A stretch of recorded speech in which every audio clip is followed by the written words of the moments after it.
어제 김용 전 민주연구원 부원장에 대한 1심 선고가 있었습니다.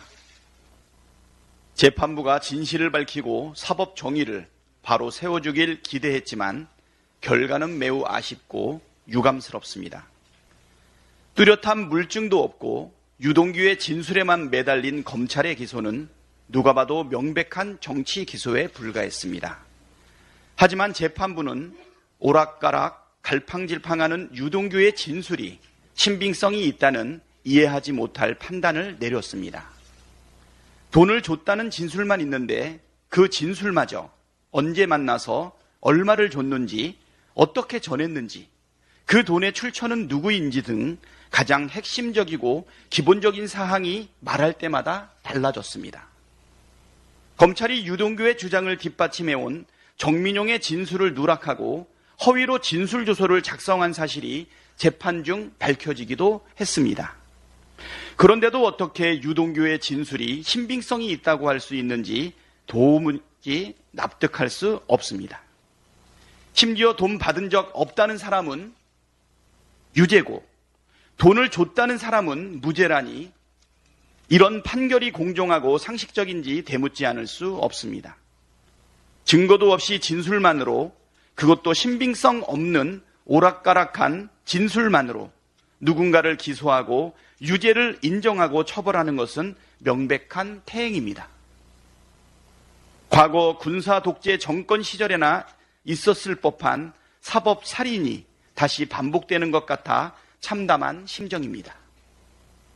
그러나 잠시 퇴보하더라도 끝내는 진보한다는 역사의 흐름을 믿습니다.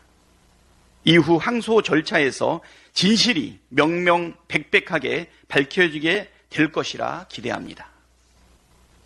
오늘 국회 본회의에서 비위검사들에 대한 탄핵소추안 처리가 예정되어 있습니다.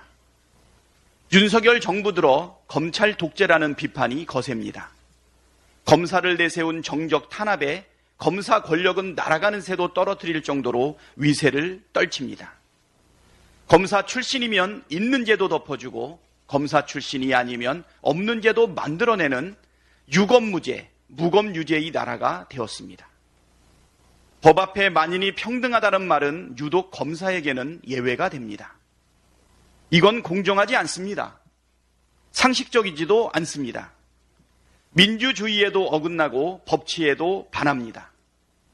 비위 검사 탄핵은 최소한의 자정 기능을 작동시키는 일입니다.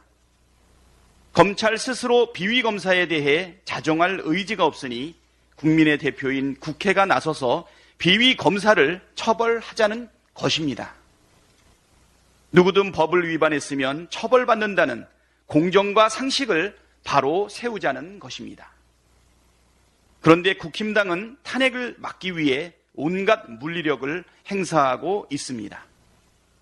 비위검사라도 자기 편이면 무조건 감싸겠다는 내로남불의 방탕정신으로 무장했습니다.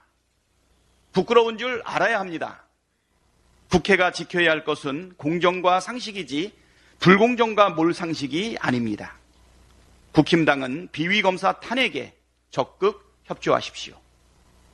그것이 국민의 대표인 국회의원으로서 마땅히 해야 할 일입니다. 불법과 탈법을 비호하는 정당이 되려 하지 마십시오.